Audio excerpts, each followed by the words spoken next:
Good day, traders. This is Liam from Sureshotfx. Today I've got another forecast about US30 for the upcoming week. But before we look ahead, let's quickly talk about what happened last week with US30. We'll discuss how the market moved and where it might go next. As usual, we'll start our analysis on hourly time frame. Here we notice that market structure was quite bullish last week with higher high and higher lows. And eventually price mitigated this 4-hour order block right here. Afterwards, market gave us a strong bearish reaction. You can also notice that market also changed its character from bullish to bearish. Let's go to lower time frame, and here we can clearly identify the unmitigated order block which has imbalance right below it. So, we're expecting the mitigation beginning of the week to continue its downwards movement again.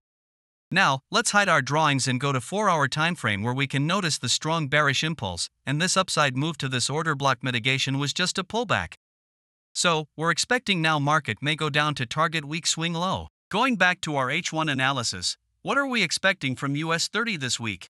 As this is Monday, we're expecting this order block mitigation so that market can again continue its bearish run and take out these sell-side liquidity.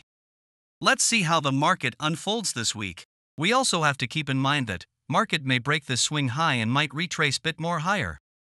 In that case, we'll be focusing on long setups. Let's summarize the forecast for you once again. US30 bias is potentially bearish this week, and we're expecting a pullback till this M30 order block to mitigate to continue the bearish order flow. That's all for our US30 forecast for the week.